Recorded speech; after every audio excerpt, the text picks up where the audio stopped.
नमस्कार। प्रादेशिक समाचार के साथ मैं मुग्धा तिवारी। पहले मुख्य समाचार। मुख्यमंत्री ने कहा कि झारखंड में शिक्षण संस्थान और सरकारी नौकरियों में जिनको अब तक आरक्षण का लाभ नहीं मिल रहा था, उन सभी समुदाय के गरीबों को 10% आरक्षण का मिलेगा लाभ। झारखंड विधानसभा का बजट सत्र 17 जनवरी से सत्र के सुचारू संचालन को लेकर विधानसभा अध्यक्ष ने दलीय नेताओं के साथ बैठक की। अखिल भारतीय पुलिस तीरंदाजी प्रतियोगिता रांची में शुरू, राज्यपाल ने पुलिस विभाग में खेलकूद के साथ लक्ष्यात्मक प्रतियोगिता पर दिया बल।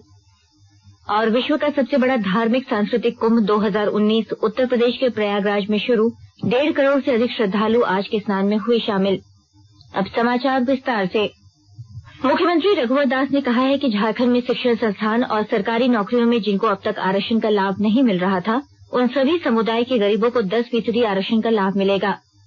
श्री दास ने कहा कि प्रधानमंत्री नरेंद्र मोदी की सरकार के द्वारा अनारक्षित वर्ग के आर्थिक रूप से कमजोर वर्ग के लिए 10% आरक्षण दिए जाने के ऐतिहासिक निर्णय के आलोक में झारखंड राज्य के द्वारा भी राज्य के शिक्षण संस्थानों एवं सरकारी नौकरियों में इस आरक्षण का लाभ देने का निर्णय लिया गया है।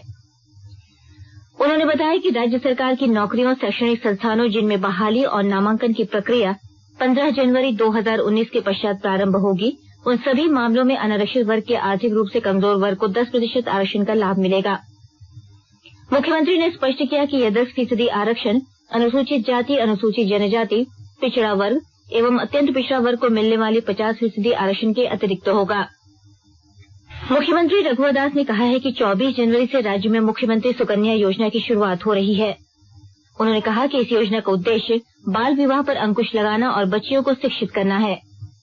श्री दास आज धनबाद के गोल्फ ग्राउंड में सर्वधर्म सामूहिक विवाह समिति द्वारा आयोजित सर्वधर्म विवाह सम्मेलन को संबोधित कर रहे थे।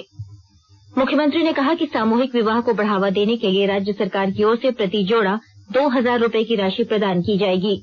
सामूहिक विवाह आपके द्वारा आयोजित का एक छोटा सा निर्णय समाज को कितना ताकत देता, इसका एहसास हम इस सर्वधर्म सामूहिक विवाह में हम देख रहे हैं। एक गरीब बेटी का बाप अपनी बेटी की शादी के लिए हम देखते हैं समाज में कभी कभी अपनी जमीन को भी बंधक रखना, अपनी जानों को का भी ज्ञाना का बंधक रखना पड़ता। और एक गरीब जब कर्ज में डूब जाता तो फिर वो गरीब कर्ज से उबर नहीं पाता। और ये सामूहिक विवाह वैसे गरीब आर्थिक दृष्टिकोण से जो हमारा पिता समाज है उसके जीवन में एक खुशहाली लाने का काम हो रहा है। झारखंड विधानसभा का बजट सत्र 17 जनवरी से शुरू हो रहा है। यह सत्र आगामी 8 फरवरी तक चलेगा।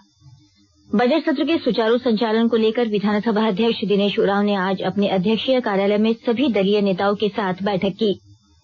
बजट सत्र को सुचारू रूप से चलाने के लिए आहूत विधायक दल के नेताओं की बैठक में मुख्यमंत्री रघुवर दास भी शामिल हुए। उन्होंने बजट सत्र में जनहित के मुद्दों पर सभी दलों से साथ देने की अपील की। बैठक समाप्त होने के बाद पत्रकारों से बातचीत में संसदीय कार्य मंत्री नीलकंठ सिंह मुंडा ने कहा कि लंबे समय का बजट सत्र होने की वजह से सभी को अपनी बातों को रखने का मौका मिलेगा। कांग्रेस विधायक दल के नेता आलमगीर आलम की राजधानी से बाहर रहने की वजह से पार्टी प्रतिनिधि के रूप में बैठक में विधायक सुखदेव भगत ने हिस्सा लिया, जबकि आजसू पार्टी की ओर से पेयजल एवं स्वच्छता मंत्री चंद्रप्रकाश चौधरी बैठक में उपस्थित रहे। विधानसभा अध्यक्ष ने विधायक दल के नेताओं की बैठक के बाद सरकार के वरिष्ठ अधिकारियों के साथ भी बैठक की। श्री उरांव ने प्रेस सलाहकार समिति की बैठक में बताया कि बजट सत्र में 15 बैठकें होंगी।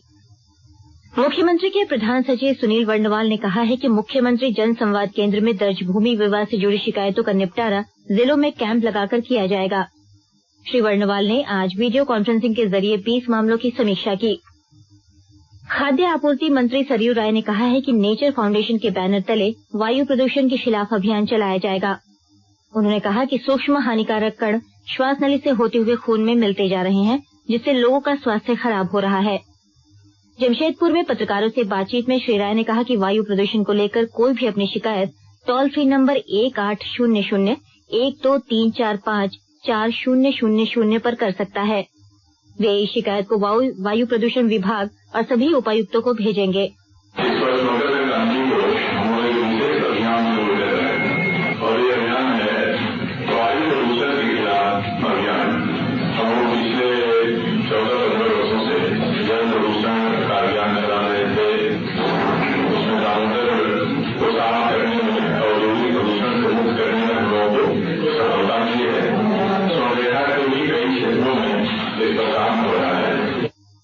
आकाशवाणी के ताजा तरीन समाचारों के लिए आप हमारी वेबसाइट newsonair.com पर लॉग ऑन कर सकते हैं। ताजा समाचार ट्विटर @AIR न्यूज अलर्ट और Facebook page all India radio news पर भी उपलब्ध है। प्रादेशिक समाचार आप आकाशवाणी रांची से सुन रहे हैं। राज्यपाल द्रौपदी मुर्मू ने झारखंड पुलिस की मेजबानी में आयोजित 7वीं अखिल भारतीय पुलिस तीरंदाजी प्रतियोगिता का आज उद्घाटन किया। उद्घाटन समारोह को संबोधित करते हुए राज्यपाल ने कहा कि पुलिस विभाग में खेलकूद के साथ ही साथ लक्ष्यात्मक प्रतियोगिता अत्यंत ही आवश्यक है, जो शारीरिक एवं मानसिक विकास के साथ ही चारित्रिक विकास भी करता है, जिससे एक अनुशासनिक वातावरण विकसित होता है और विषम परिस्थितियों में भी मुकाबला करने की हिम्मत देता है। इस प्रतियोगिता में 22 राज्य और 5 सशस्त्र बलों की टीमों के 352 तीरंदाज भाग ले रहे हैं। बेटी बचाओ बेटी पढ़ाओ योजना को लोगों के जेहन में उतारने के लिए कोडरमा में इन दिनों विशेष अभियान चलाया जा रहा है। इस अभियान के तहत कन्या भ्रूण हत्या पर अंकुश के लिए सभी अल्ट्रासाउंड क्लिनिकों को नियमित तौर पर जांच की जा रही है। वहीं विभिन्न संदेशों और पेंटिंग्स के माध्यम से लोगों को बेटी बचाओ बेटी पढ़ाओ का संदेश दिया जा रहा है। और अधिक जानकारी दे रहे हैं हमारे कोडरमा संवाददाता। जिला प्रशासन के आला अधिकारी गांव-गांव जाकर लोगों को कई चरणों में इस योजना से जुड़ी जानकारी दे रहे हैं।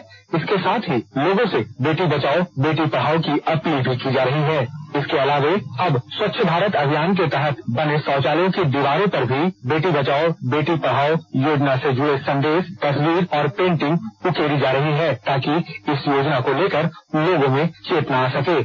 इसके अलावा योजना को लेकर जिले के सभी अल्ट्रासाउंड क्लिनिकों की जांच की जा रही है, ताकि भ्रूण हत्या पर पूरी तरह से रोक लगाया जा सके। गजेंद्र बिहारी सिन्हा, आकाशवाणी समाचार, कोडरमा। चतरा जिले के प्रतापपुर प्रखंड कार्यालय परिसर में सखी संवाद कार्यक्रम का आयोजन किया गया। ग्रामीण विकास विभाग और JSLPS द्वारा आयोजित इस कार्यक्रम में बड़ी संख्या में महिलाएं मौजूद थी। एक रिपोर्ट। ग्रामीण विकास विभाग और JSPS के तत्वाधान में आयोजित कार्यक्रम में इस मौके पर बड़ी संख्या में महिलाएं मौजूद थी। कार्यक्रम में विकल मुख अतिथि प्रखंड विकास प्राधिकारी विजेंद्र कुमार ने लोगों को संबोधित करते हुए कहा कि आधी आबादी महिलाओं की है और ये सभी क्षेत्रों में अपने हुनर को प्रदर्शित कर रही है। उन्होंने महिलाओं को आत्मनिर्भर बनाने में संगठनों ने महत्वपूर्ण भूमिका निभाई है तथा शौचालय के निर्माण में महिलाओं के समूह ने महत्वपूर्ण योगदान दिए हैं। श्री ने सरकार द्वारा महिलाओं के उत्थान के लिए चलाए जा रहे कार्यक्रमों को विस्तृत जानकारी दी। कहा, सुकन्या समृद्धि योजना, बेटी बचाओ बेटी पढ़ाओ, मुख्यमंत्री कन्यादान योजना तथा मुख्यमंत्री सुकन्या योजनाएं आदि संचालित हो रही है। इसका लाभ लेने की आवश्यकता है। अशोक कुमार तुलसियान, आकाशवाणी समाचार, चतरा। विश्व का सबसे बड़ा धार्मिक सांस्कृतिक कुंभ 2019 आज उत्तर प्रदेश के प्रयागराज में पवित्र स्नान के बाद शुरू हो गया। मेले का शुभारंभ विभिन्न अखाड़ों के साधु संतों की गंगा, यमुना और विलुप्त सरस्वती की धाराओं में पहली डुबकी लगाने के साथ हुआ। स्नान के लिए 21 घाट बनाए गए हैं। महिलाओं के लिए विशेष व्यवस्था की गई है। पहली बार 3 महिला पुलिस थाने स्थापित किए गए हैं।